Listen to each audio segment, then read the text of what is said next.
வரன் தேடும் படலம் தமிழ் மேட்ரிமோனியில் இனிதே தொடங்கட்டும். 25 ஆண்டுகளாக நம்பகமான சேவை.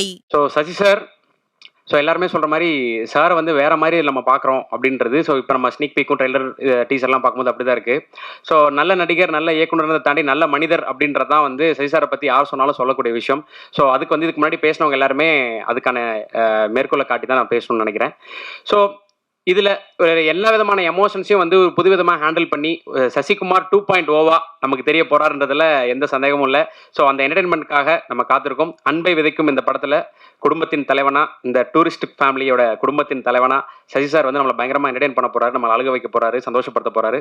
திருமிகு சசிகுமார் அவர்களை அன்போடு பேச அழைக்கிறேன்.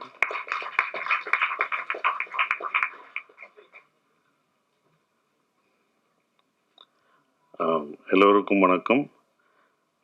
நாங்கள் ஸ்டேஜ் ஏறும்போது சீக்கிரம் முடிஞ்சிடும், எல்லாம் கொஞ்சம் கொஞ்சமாக தான் பேசுவாங்கன்னு நினச்சேன். நான் நினச்சது ஏன்னா இவங்க ஷூட்டிங்கில் அவ்வளோவா பேச மாட்டாங்க, ஒர்க்கில் அவ்வளோவா பேச மாட்டாங்க. ஆனால் இவ்வளோ நேரம் பேசுவாங்க. நான் எனக்கே என்னடா நம்ம கொஞ்சமாக தான் பேசுவோம் போல்க, நிறையா பேசுகிறோம் போல்க அப்படின்றத பார்க்கும்போது ஒவ்வொருத்தருக்கும் எனக்கே ஆச்சரியமாக இருந்தது. அவ்வளோ நல்லா பேசினாங்க. அவங்க பேசுறது காரணம் என்னென்னா, இங்கே தான் நன்றி அவங்க சொல்ல முடியும், வேறு எங்கேயும் அவங்க நன்றி சொல்ல முடியாது. அது ஒன்று இருக்குது. ஒவ்வொருத்தவங்களும் வேறு எங்கே அவங்க தனியாக பார்த்து அவங்க நன்றி நன்றின்னு சொல்ல முடியாது.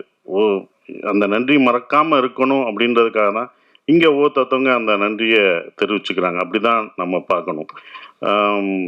அந்த நன்றி வந்து வெற்றி பெற்ற பிறகும் அந்த நன்றியை நீ வந்து உன் தயாரிப்பாளருக்கு காமிக்கணும்னு நான் அந்த டைரக்டருக்கு நான் ஒரு அட்வைஸாக அதை சொல்லிக்கிறேன்.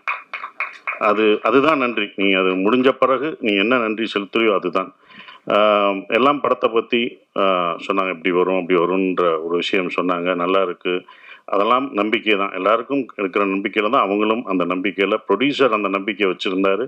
அந்த நம்பிக்கை நிறைவேற்றிய டைரக்டருக்கு அவ்வளோ வாழ்த்து சொல்லும்போது இன்னும் சந்தோஷமாக இருக்குது. என்ன நினச்சி ஒரு ப்ரொடியூசர் தான் ஒரு படத்தை பார்த்துட்டு இது நல்லா இருக்குது, எனக்கு திருப்தின்னு சொல்லணும். அது அவர் 100% சொன்னது எனக்கு சந்தோஷமாக இருக்குது.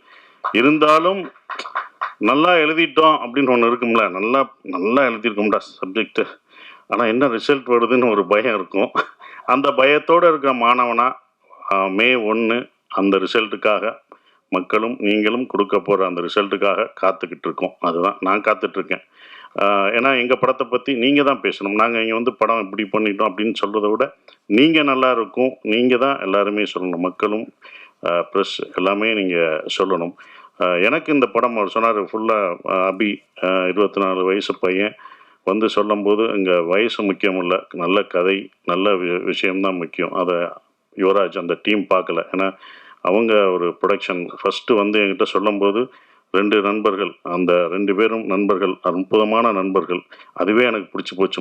பாசு நண்பர்களாக இருக்கீங்க, இப்படி ஒரு நட்பா அப்படின்னு ஒன்று இருக்கும்ல, அந்த நட்புக்கே ஏதோ செஞ்சாகணுமே அப்படின்றது. 2வது அவங்க எடுத்த படங்கள் 2மே எல்லாருக்கும் பிடிச்ச படம், கேட்கவே தேவையில்லை, அவ்வளோ பர்ஃபெக்டாக செலக்ட் பண்ணி சொல்லுவாங்க. அப்புறம் நம்ம என்ன சொல்கிறது, நம்ம தான் அதுக்குள்ளே போகிறேன், நான் தான் இந்த படத்துக்குள்ளே நுழைஞ்சிருக்கேன். அது எனக்கு தான் பெரிய ஒரு விஷயமா நான் நினைக்கிறேன்.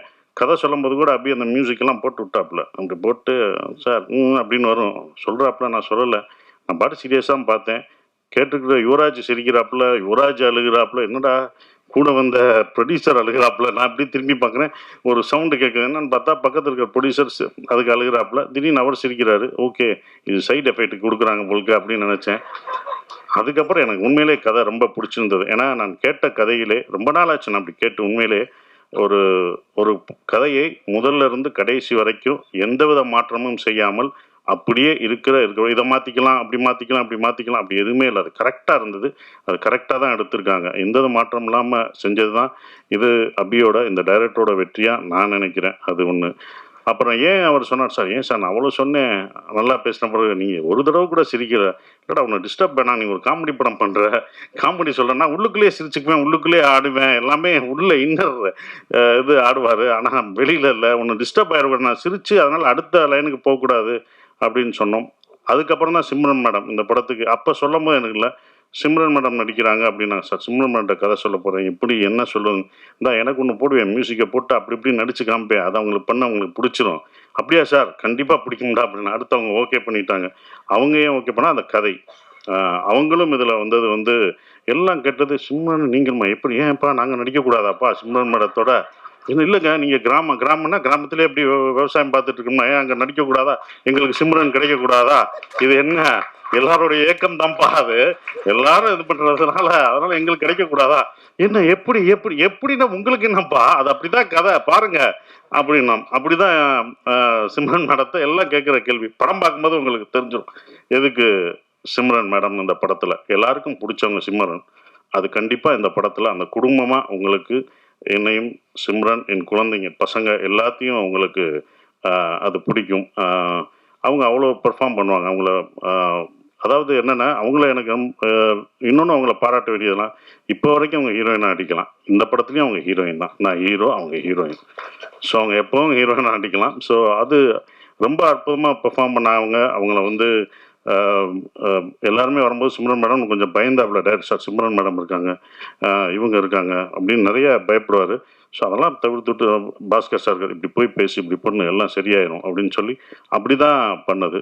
இந்த கதை ஏன் எனக்கு ரொம்ப பிடிச்சிருந்த ஒரு விஷயம் அப்படின்னா, இது வந்து ஈழத்தமிழ் பேசுகிற ஒரு இது, நான் வந்து பேசுகிறது வந்து ஸ்ரீலங்கன் தமிழ், ஈழத்து தமிழ் பேசுகிற ஒரு குடும்பம் இங்கே வந்து எப்படி சர்வே ஆகிறாங்க அப்படின்றது. இது பார்க்கும்போது உங்களுக்கு காமெடியாக தெரியும், காமெடியாக இருக்கும். எப்படின்னு யூஸ்வலாக ஸ்ரீலங்கன் படமோ ஒரு ஈழத்தமிழர் படங்கள் எடுக்கும்போதோ அது சோகமாகவும் கஷ்டமாகவும் தான் நம்ம பார்த்துருப்போம். இந்த படம் சந்தோஷமாக இருக்கும், உங்களுக்கு சிரிக்க வச்சுட்டே இருப்போம். ஆனால் உள்ளுக்குள்ளே உங்களுக்கு ஒரு விஷயத்த சொல்லிக்கிட்டே இருப்போம், அவங்க வழிகளை. அதாவது ஒரு சந்தோஷத்தை, வலியை மறைத்து தான் சந்தோஷத்தை நம்ம கொடுக்க முடியும்.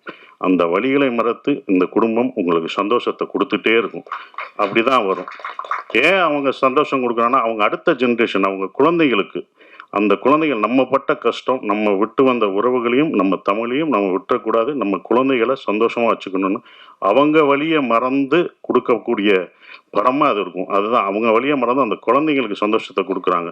உலகத்தில் உள்ள எல்லா தமிழரும், இது எல்லாருக்குமே பொருந்தும். எல்லா தமிழர்களுக்கும், உலகத்தில் உள்ள எல்லா ஈழத்தமிழர்களும் அவங்க பசங்க பார்க்கும்போது, இந்த படத்தை பார்க்கும்போது நம்மளுடைய கல்ச்சரையும் நம்மளுடைய தமிழும் மறந்துட்டு நம்ம இங்கிலீஷ் பேசிகிட்டு இருக்கோம். கண்டிப்பாக தமிழ் நம்ம மொழியை கற்றுக்கணும் அப்படின்ற ஒரு 10 பேர் வந்து அப்படி வந்து மாணவர்கள் வந்தாங்கன்னா, பசங்க வந்தாங்கன்னா, அதுதான் இந்த படத்தோட வெற்றியாக நான் நினைக்கிறேன். அது கண்டிப்பாக நடக்கும் அப்படின்ற அந்த நம்பிக்கை எனக்கு இந்த படத்து மேலே ரொம்ப ஸ்ட்ராங்காக இருக்குது. எல்லா நம்பிக்கை தான் இருக்குது. அது மாற்றும், உலகத்தமிழர்கள் எல்லாரும் பார்ப்பாங்க அதை அப்படின்ற நம்பிக்கை இருக்குது. அவங்க ஃபேமிலியோடு கூப்பிட்டு வந்து பார்ப்பாங்க. இங்கே உள்ள மக்களும் அவ்வளோ எல்லாத்தையும் கலெக்ட் பண்ணுவாங்க. ஏன்னா இங்கேருந்து போய் அங்கே கஷ்டப்படுற, அங்கே வழியாக வாழ்ந்துட்டு இருக்கவங்களுக்கும் இந்த படம் ஒரு நல்ல அவங்கள சிரிக்க வச்சுட்டே தான் சொல்லுவாங்க. எங்கேயுமே அவர் வந்து இது பண்ண மாட்டார். பட் ஃபீல் குட் மூவியாக கண்டிப்பாக இருக்கும். அவர் சொன்னார் எப்படி இந்த படத்தை இது பண்ணேன்னு நான் கேட்கும்போது, அவருக்கு இன்ஸ்பயர் ஆனது தெனாலி படம். அதை அவர் சொல்ல மறந்துட்டார். தெனாலி படத்தை நான் இன்ஸ்பயர் பண்ணி தான் சார் இதை நான் எடுத்தேன். இந்த படம் பார்க்கும்போது உங்களுக்கு தெனாலி மொழி படங்களை ஞாபகப்படுத்தும் நம்புகிறேன் நான். அது கண்டிப்பாக இருக்கும். அப்படிப்பட்ட ஒரு படம் இந்த டூரிஸ்ட் ஃபேமிலி இருக்கும் அப்படின்றது. இந்த படத்தில் மலையாளத்திலேருந்து வந்திருக்காரு. அந்த மலையாள இதெல்லாம் மறந்து அழகாக என் மகனாக சூப்பராக பண்ணார். நான் உங்கள் கதை சொல்லும் போதே சொன்னேன், இதில் யாரும் நடிக்க மாட்டாங்க, எந்த ஹீரோ நீ போயிட்டு வா, எங்கே சுற்றி வந்தாலும் என்கிட்ட தான் வர முடியும். ஏன்னா இவ்வளோ பெரிய பையனா யாரும் எந்த ஹீரோ நடிக்க மாட்டாங்கன்னு நான் நினச்சேன்.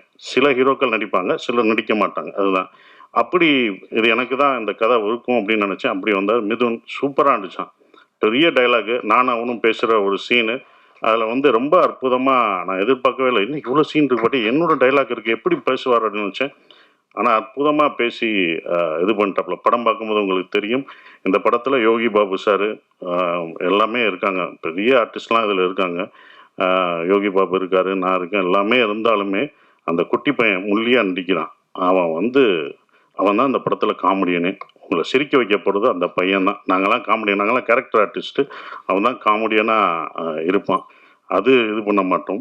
அது கண்டிப்பாக அவங்களுக்கு நிச்சயம் கொடுக்கும். அப்புறம் மியூசிக் ஷான் ரோல்டன், அது அவரோட நம்ம ஒரு படத்தில் நம்ம பாட கேட்டுக்கிட்டே இருந்தோம், அவரை பிடிக்க முடியல. அது ஒரு படம். இது ஒரு பாட வருவார். நான் ரொம்ப பிஸியாக இருந்தார், பாட முடியாதுன்னாங்க. ஆனால் இந்த படத்தில் எனக்கு 2, 3 எத்தனை வாய்ஸ் கொடுத்துக்கிட்டே இருக்காரு. இது பத்தாம அடுத்த படத்தில் ராஜ்மோகன் படத்துலையும் அவர் தான் மியூசிக். வா வா நீ அப்போ விட்டல, இப்போ நான் பிடிச்சிட்டேன் பாரு அப்படின்ற மாதிரி தான் இருந்தது. பட் ரொம்ப ஜாலியாக இருந்தது. நாங்கள் ப்ரொமோஷன் போடுறதெல்லாம் அவரும் நானும் அழகாக சேர்ந்து போயிட்டுருக்க ஒரு விஷயம். மோகன்ராஜ் எனக்கு ரொம்ப சந்தோஷமாக இருக்குது. ஈசனில் பண்ண மோகன்ராஜ் இந்த படத்தில் முழு பாடல்களும் எழுதியிருக்காரு. அடிக்கடி அவரை பாராட்டி சொல்லும் போதெல்லாம் எனக்கு நான் ஜெயிச்ச மாதிரியே அப்படி இருக்கும். அவரை பற்றி சொல்லும் போது சார் தேங்க்யூன்னு சொல்கிற மாதிரி. மோகன்ராஜ் சார் அப்போவே அவர் நல்லா தெரிஞ்சிருக்கணும். சரி இல்லை இதெல்லாம் எழுதியிருக்காரு, எனக்குலாம் தெரிலங்க, இங்கே எந்த பாட்டு எழுதியிருக்காங்க, இந்த பாட்டு எழுதியிருக்காங்க ஷாண்டோல்னு சொல்ல தெரியுங்க அவர்கிட்ட. நான் அப்போ இருந்து சொல்கிறேன், பின்னாடி உட்காருங்க, முன்னாடி உட்காருங்க, முன்னாடி உட்காருங்க. இன்னைக்கு முன்னாடி உட்காந்துருக்காரு. இப்போ தான் நீங்கள் எல்லாருக்கும் தெரிவிங்க. இந்த முன்னுக்கு வர்றதுக்கு தான் இத்தனை வருஷம் நம்ம எழுதுறதுல யார் எழுதுன்னு தெரியாது, உங்க முகம் தெரியும்.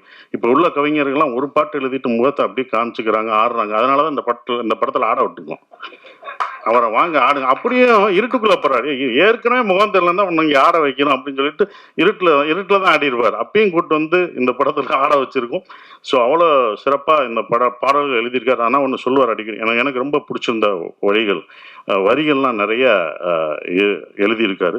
அந்த வரிகள் எனக்கு ரொம்ப பிடிச்சிருக்கு. சந்தோஷமா நீங்க கேட்கும்போது ரொம்ப ஃபாஸ்ட் பீட்டா இருக்கும். ஆனா உள்ளுக்குள்ள எப்படி வலிகள், சந்தோஷமான பீட்டை கேட்டாலும் வலிகள் இருக்கும். அப்படிதான் இந்த படம் இருக்கும். சந்தோஷமா இருப்பீங்க. உள்ள அவங்களோட கஷ்டங்கள், சந்தோஷமான இந்த ஹாப்பி டேஸ்னுவாங்கல்ல, ஹாப்பி லைஃப், அந்த மாதிரி லைஃப் இஸ் பியூட்டிஃபுல். அன்பை போதிக்க போது இந்த படம். வெளியில வரும்போது நீங்க அன்போட வந்தாலே அதுவே எங்களுக்கு வெற்றின்னு நினைக்கிறோம். அஃப்கோர்ஸ் இவங்க எடுக்கிறாங்க இந்த படம் இன்னொன்னும் பர்சனலாக ஜெயிக்கணும். ஏன்னா அவங்க எடுத்த 2 படத்தோட இதோட ப்ரொடக்ஷன் காஸ்ட் ரொம்ப ஜாஸ்தியாக இருந்தது. நானே பயந்து என்னப்பா இவ்வளோ செலவழிக்கிறீங்க வேணாம்ப்பா அப்படின்னா, இல்லை சார் இந்த படத்து மேலே எனக்கு நம்பிக்கை இருக்குது, இதை நல்லா பண்ணும் சார் இவங்கெல்லாம் வரணும் அப்படின்னு சொல்லி அவங்க பண்ணது வந்து மறக்க முடியாத ஒன்று. அவங்களுடைய நம்பிக்கைக்கு இந்த படம் வெற்றி பெற்று அவங்களுக்கு என்ன செலவழிச்சாங்களோ அந்த காசு வந்து கொடுத்துட்டாலே எனக்கு ரொம்ப ஒரு ப்ரொடியூசராக நான் சந்தோஷப்படுவேன். அது வரணும், அப்போ தான் அது நல்லா இருக்கும்னு நான் நினைக்கிறேன். மற்றபடி இதை நீங்கள் தேட்டரில் May 1 படம் ரிலீஸ் ஆகுது, நீங்கள் பாருங்கள். நானும் உங்களோட சேர்ந்து அதை ரசித்து பார்க்குறேன். மறந்துடாதீங்க, நீங்கள் தான் உங்களோட ஆதரவை தரணும். May 1 மறந்தாமல் பாருங்கள். தேங்க்யூ. மகன் மகளுக்கு வரன் தேடுறீங்களா? கவலைய விடுங்க. உங்களுக்காகவே நம்பகமான வரன் பார்க்கும் சேவையை 25 ஆண்டுகளுக்கும் மேலாக செய்து வருகிறது தமிழ் மேட்ரிமோனி. இப்பவே ரெஜிஸ்டர் பண்ணுங்க.